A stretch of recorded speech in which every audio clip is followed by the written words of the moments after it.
میں بار بار کہہ رہا ہوں کہ اس دعوت کو عام دعوت نہ سمجھیے گا. یہ وہ دعوت نہیں ہے کہ لوگ آئے اور باتیں کر کے چلے گئے اللہ کے فضل سے, کیونکہ یہ باتیں کر کے چلا بھی گیا, یہ تو کتابوں سے جوڑ کے جا رہا ہے, اور یہ کتابیں اتنی مضبوط ہیں کہ آپ ان کتابوں سے لانے برات نہیں کر سکتے. الحمدللہ. اگرچہ آپ لوگ عمل کرتے ہوئے شرماتے ہیں, بھاگتے ہیں, انکار کوئی نہیں کر رہا. کوئی حنفی شافعی مالکی حنبلی نہیں کہہ سکتا کہ میں بخاری کو نہیں مانتا, میں مسلم کو نہیں مانتا, میں قرآن کو نہیں مانتا. لاکھ بے شک اپنے فرقوں کو لے کے چلے, جرت نہیں وہ کر سکتا. تو سر جادو وہ جو سر چڑھ کے بولے.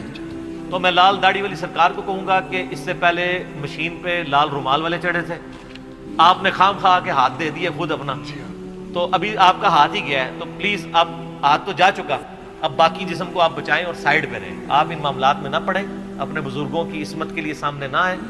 اور اگر آپ کو مزید شوق ہے تو آپ یوٹیوب کے اوپر میری ویڈیوز دیکھیں تو آپ کو اندازہ ہوگا.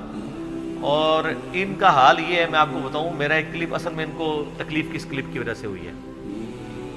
میں تو ہوں اولو العلم قائما بالقسط.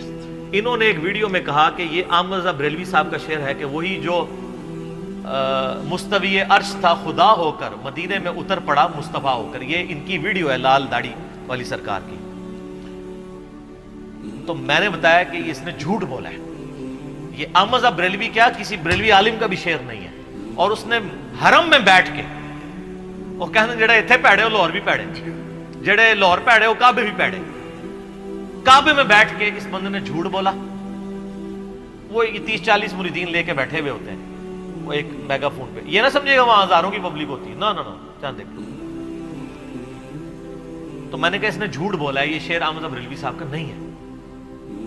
تو میں نے ان کو ایکسپوز کیا, اور پھر میں نے ان کی کئی کمزوریاں بتائیں کہ یہ وہاں پہ بیٹھ کے صرف دیوبندیت کا دفاع کرتے ہیں. یہ ٹارگٹ کیے ہوتے ہیں بریلویوں کو, اہل حدیث کو اور شیعہ کو. قرآن و سنت بیان کرنا ان کا مقصد نہیں ہوتا. اس میں میں نے ان کی کچھ فزیکلی جو خود چیزیں میں نے سامنے بیٹھ کے سنی تھی وہ میں نے 1-2 ہائی لائٹ کی.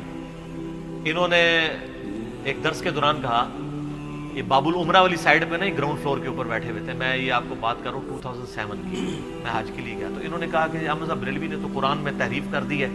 یہ جو آیت ہے سورہ المائدہ کی, قد جاءکم من اللہ نور و کتاب مبین, کہ تحقیق اللہ کی طرف سے آ گیا تمہارے پاس ایک نور اور ایک کھلی روشن کتاب.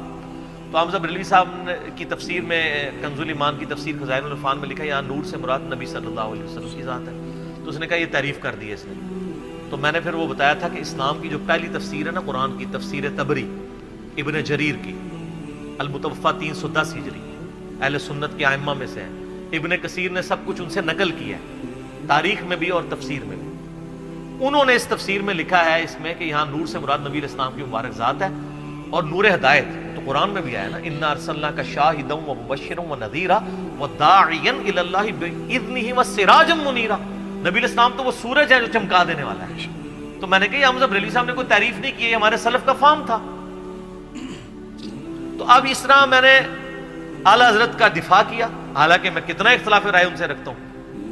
وہ یہ ہوا کہ وہ بریلویوں نے اپنے کسی چینل پہ چڑھا دیا, اس کی ویورشپ جو ہے وہ 3-4 لاکھ پہ پہنچ گئی. ہمارے ہاں بھی 1 لاکھ تک پہنچی, لیکن وہ بریلوی چونکہ زیادہ اس کو دیکھ رہے تھے, اور میں ان کو سلام کرتا ہوں. اس میں انہوں نے کٹنگ بھی نہیں کی. میں نے اس میں یہ جملے بولے ہیں کہ میں اعلیٰ حضرت سے شدید اختلاف رکھتا ہوں ان کے عقائد کی خرابیوں کی وجہ سے. یہ جملہ انہوں نے نہیں کاٹا اس میں سے. اب وہ جب کلپ چڑھ گیا تو ان کو مصیبت پڑ گئی کہ یہ تو میری بدنامی ہو رہی ہے. اور انہوں نے سمجھا کہ لوگ جس طرح پرانے زمانے میں جب یہ چھوٹے چھوٹے تھے, خود ہماری عمر کے, تو لوگ گھاس کھاتے تھے, تو آج بھی لوگ گھاس ہی کھا رہے ہیں. نہیں سر, اب تو فاسٹ فوڈ سے بھی آگے کی بات ہو رہی ہے. فاسٹ ویڈیوز آ گئی ہیں. اب کتابیں کو نہیں پڑھتا. کتاب اگر کو پڑھی جا رہی ہوتی سب سے زیادہ یہ قرآن سمجھ کے, یہ بھی لوگوں کے پاس ٹائم نہیں ہے, لوگ اتنا سیریس نہیں لے رہے. تو آپ کے بزرگوں کی کتابیں تو پڑھنی ہی نہیں کسی نے. اب ویڈیوز کا دور ہے, اور اب ہر طرف سے ایک صدا ہے, کیا نہ میں وہابی نہ میں بابی, میں ہوں مسلم علمی کتابی. نہ میں سو کالڈ وہابی ہوں اور نہ میں بابوں کا دفاع کرنے والا بابی ہوں, میں علمی کتابی مسلم ہوں. تو میرا خیال ہے لال داڑھی والے مولانا صاحب کی طبیعت انشاءاللہ اس افاقہ ہو جائے گا اس سے.